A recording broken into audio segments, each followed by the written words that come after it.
श्रीशिवताण्डवस्तोत्रम् जटाटवीगलज्जलप्रवाहपावितस्थले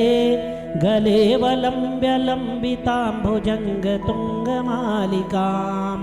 ढमड्डमड्डमड्डमन्निनादवड्डमर्वयम् चकार चण्डताण्डवं तनोतु नः शिवः शिवम् जटाकटाह सम्भ्रम भ्रमन्निलिम्प निर्झरी विलोलवीचिवल्लरी विराजमानमूर्धनि धगद्धगद्धगज्ज्वलल्ललाटपट्टपावके किशोरचन्द्रशेखरे रतिप्रतीक्षणं मम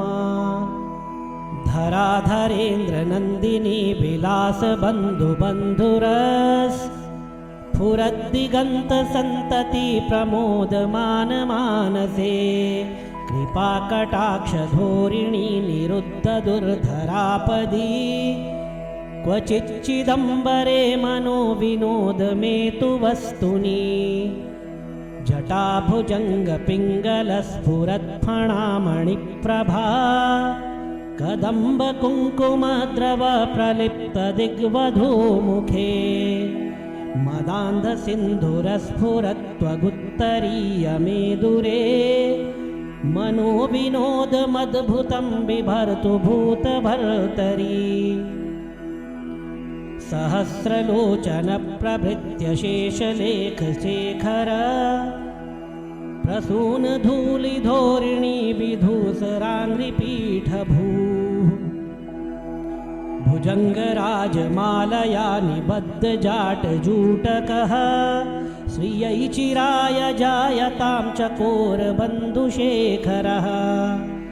ललाटचत्वरज्ज्वलद्धनञ्जयस्फुलिङ्गभा निपीतपञ्चसायकं नमन्निलिम्पनायकम्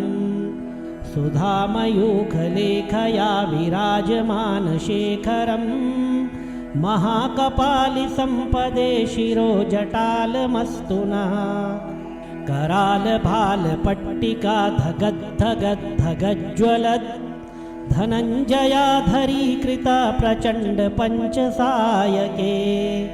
धराधरेन्द्रनन्दिनी कुचाग्रचित्रपत्रक प्रकल्पनेकशिल्पिनी त्रिलोचने मतिर्मम नवीनमेघमण्डली निरुद्धदुर्धरस्फुरत्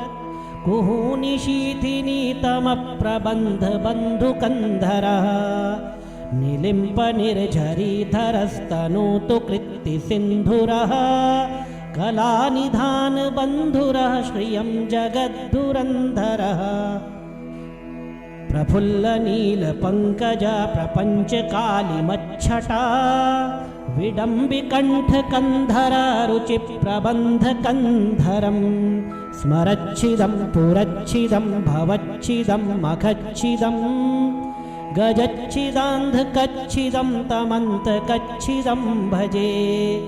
अगर्व सर्वमङ्गला कलाकदम्बमञ्जरी रसप्रवाहमाधुरी बृजिम्भणा मधुव्रतं स्मरान्तकं पुरान्तकं भवान्तकं मखान्तकं गजान्तकान्धकान्तकं तमन्तकान्तकं भजे जयत्वदभ्रविभ्रमभ्रमद्भुजङ्गमस्फुरत् धगद्धगद्विनिर्गमत्करालभालहव्यवाट् धिमिद्धिमिद्धिमिध्वनन् मृदङ्गतुङ्गमङ्गल ध्वनिक्रमप्रवर्तितप्रचण्डताण्डवः शिवः